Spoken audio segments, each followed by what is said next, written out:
Ayan, good morning everybody and welcome back sa ating hunting channel.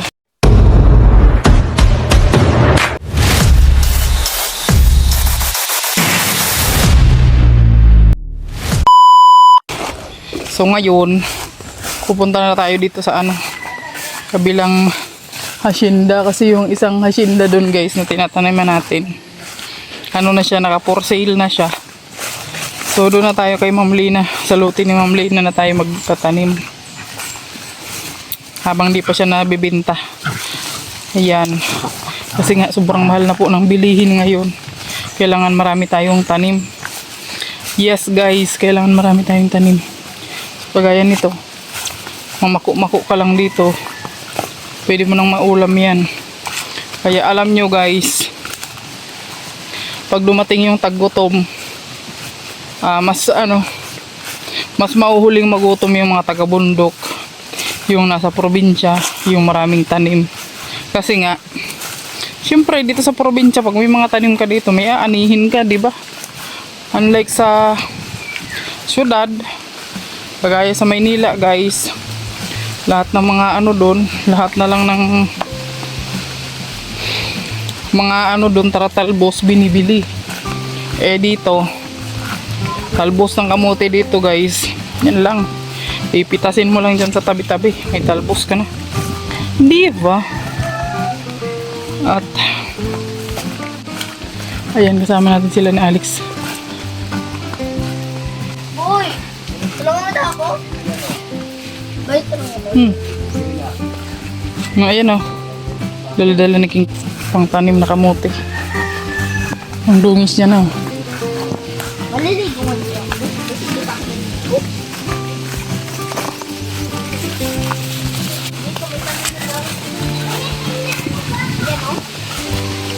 Kasama namin yung mga namin, alaga. Yung mga dragon fruit din dito guys. Mas maganda maraming tanim para maraming maaani guys. Aray ko, nasabit ako. Wala ka.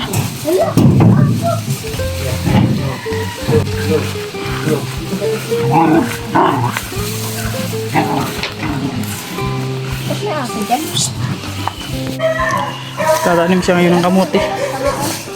Ayun, nakapag na siya dito. Magbibigay kay Justin ng ampalaya mo eh. Oo nga. Saka pipino. Para Pwede. makatulong tayo kay Justin. Lagay mo na, ilapos mo lang siya. Wala ng tubig. Ay, wala ng tubig yung balon. Ay, tinanggal mo yung mulberry dyan, oh. Nagbubulaklak na yun eh, nagbubunga na.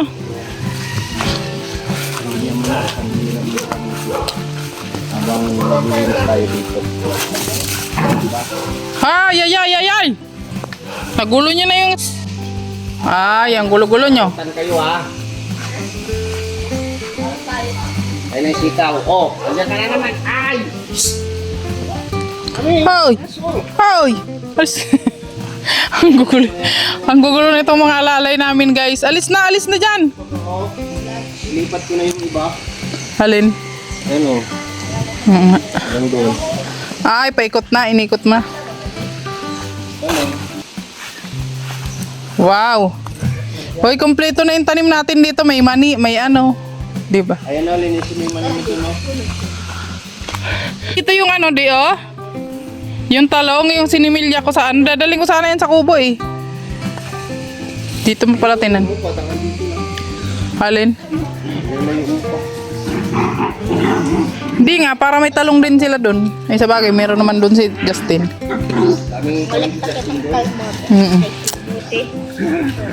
Tingnan nyo yung yung... Oy, pwede na tong halo dun sa nilaga. Ito Chay? Oo. Nag-iisa na lang siya, kawawa naman. Ay! Tingnan nyo yung mani, ang ganda diba? Dapat pala nakapulverize talaga yung lupa, kasi maganda yung pagkakatubo niya. Buti na lang, nag-garden si Alex dito, ayan Ano mo lang.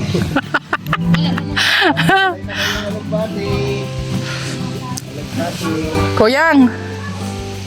Iuwi mo to dun oh. Lilinisan mo to, oh. Paligid dito, oh, para dumami yung pati. Tanggalin natin yung ano. Pichay. May pichay na tayo. Ang pichay kasi dito guys, ano siya, hindi siya masyadong ano, hindi siya ganun ka ano, tumutubo. Ayan, ang ganda no. O, tingnan niyo yung mga ano dito, okra guys. Oh. Yung mga bunga na siya. Hindi na ako bibili dahil paborito ko yan guys. Ayan o. May bunga na siya. Ay, may insekto. Ayan o. Yung kamote natin. Pwede na siya talbusan. Alam niyo itong pula na ito guys, pang talbusan lang talaga siya. Hindi siya naglalaman kasi yung tanim ni Alex din dun, wala din laman. Ayan, dun sa backyard. Dun sa likod ng bahay namin. Kaso nga lang ngayon, hindi na siya pwede kasi ano na siya guys, tawag dito. Nilinisan na ng may-ari. Ming ano, wala na kaming tataniman guys. So dito na lang. Guys, oh, ang ganda ng tubo niya. Brownie, alis ka dyan. Ang ganda ng mga tanim nating mani. Oh. Yan. Yan yung mani na binigay sa atin natin ni Nilsi. Tapos pinatubo ko siya. Di ayan. May ma-harvest tayo pagdating ng 3 months, di ba? Ganun lang guys. Uy. Ayan na, mainit na guys. Janet. Sabing pagtatabas yan ni Buboy. Sige boy, ayusin mo yung pagkaano mo boy, pag-awan mo dyan.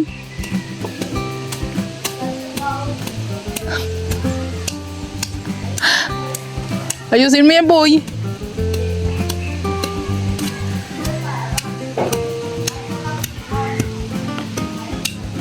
Garo pagpaparapatay-patay mo lang yung damo boy.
Ayan guys, marami na tayong gulay.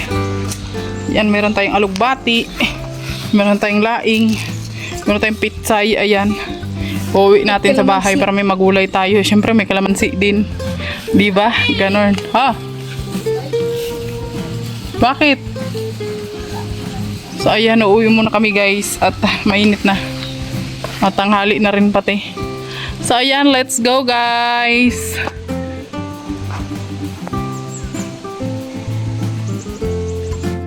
Ayan guys, oh. Nilagyan ko dito ng gabi. Para pag nagdahon na yan siya, may ma-harvest tayo. At meron din kaming saging dito guys. Ayan, saging din kami dito. Ayan doon. Ayan. So yung lakatan natin guys, marami pa tayo ditong pang ng tanim na lakatan. Yung kasi natin pwedeng punuin ng lakatan dito guys kasi malilim na masyado pag nagtubo na yan. So yung mga tanim natin di naman yan maganda. So ayan lang yung ginawa natin dito. At ganyan lang po yung namin dito. Libangan namin dito. Magtanim-tanim. Diba habang may matataniman magtanim tayo. Sayang ang lupa guys. Pag walang pag nakabakanti lang. Pwede naman siyang taniman, di ba? Saka pinayagan naman tayo ng may-ari na magtanim-tanim dito. Naalagaan pa natin yung niya. Yung lupa niya. Yun lang. So ayun guys, hanggang dito na lang muna yung ating vlog for today. Thank you for watching. God bless you all. Bye-bye.